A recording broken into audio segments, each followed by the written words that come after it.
Hi friends, இன்றைக்கி வந்து நம்ம முருங்கைக்காய் ரெசிபி தான் பார்க்க போகிறோம். நான் வந்து நல்ல திக்கான முருங்கைக்காய் எடுத்து வச்சுருக்கேன். அப்போ தான் அதில் நல்ல பல்ப் இருக்கும். ஸோ இந்த பல்ப்பை எடுத்து தான் நம்ம ஒரு தொக்கு மாதிரி செய்ய போகிறோம். கொஞ்சம் முருங்கைக்காய் முத்தின முருங்கைக்காவை எடுத்துக்காங்க. இப்போ வந்து நான் இதில் குக்கரில் வேக வைக்க போகிறேன். ஒரு 2 விசில் வச்சு வேக வைக்க போகிறேன். என்னடா குக்கர் எப்படி இருக்குன்னு பார்க்காதீங்க. இப்போ தான் நான் அதில் வந்து பருப்பு வேக வச்சேன். இப்போ அதில் உப்பு சேர்த்து 1 டம்ளர் அளவுக்கு தண்ணி ஊற்றி வேக வச்சு எடுத்துக்காங்க. ரொம்ப வேக வச்சிடாதீங்க, அப்புறம் கொல கொலன்னு ஆயிரும். அப்புறம் அந்த பல்ப்பு வந்து நம்மளால் எடுக்க முடியாது.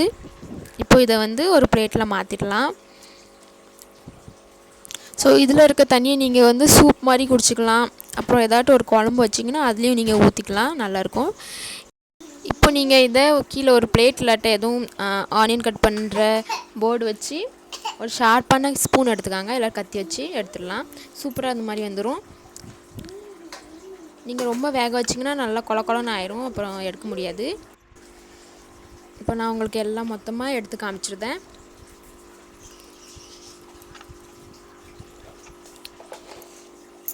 எல்லாத்தையும் நம்ம எடுத்தாச்சு.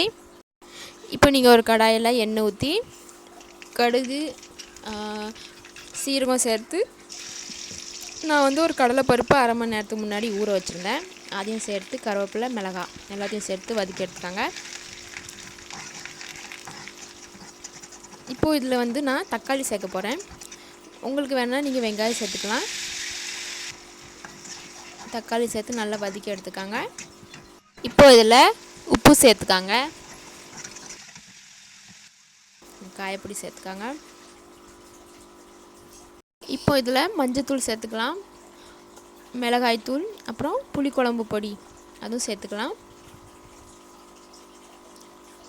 ஒரு 2 நிமிஷம் மூடி வச்சுக்காங்க, தக்காளி நல்லா சாஃப்ட் ஆகட்டும். இப்போ நல்லா வெந்துட்டு தக்காளி வந்து இதில் வச்சுருக்கிற சதையை இதில் சேர்த்துக்கலாம்.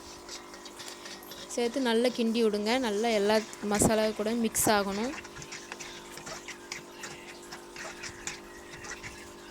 இப்போ இதை சேர்த்து கொஞ்சம் நேரத்துக்கு மூடி வச்சுக்காங்க. அவ்வளோதான், நம்மளோட முருங்கைக்காய் தொக்கு ரெடி ஆயிடுச்சு. நீங்களும் உங்கள் வீட்டில் கண்டிப்பாக ட்ரை பண்ணி பாருங்கள். அண்ட் கண்டிப்பாக கமெண்ட் பாக்ஸில் கமெண்ட் பண்ணுங்கள். அண்ட் மறக்காமல் சப்ஸ்கிரைப் பண்ணுங்கள், லைக் பண்ணுங்கள்.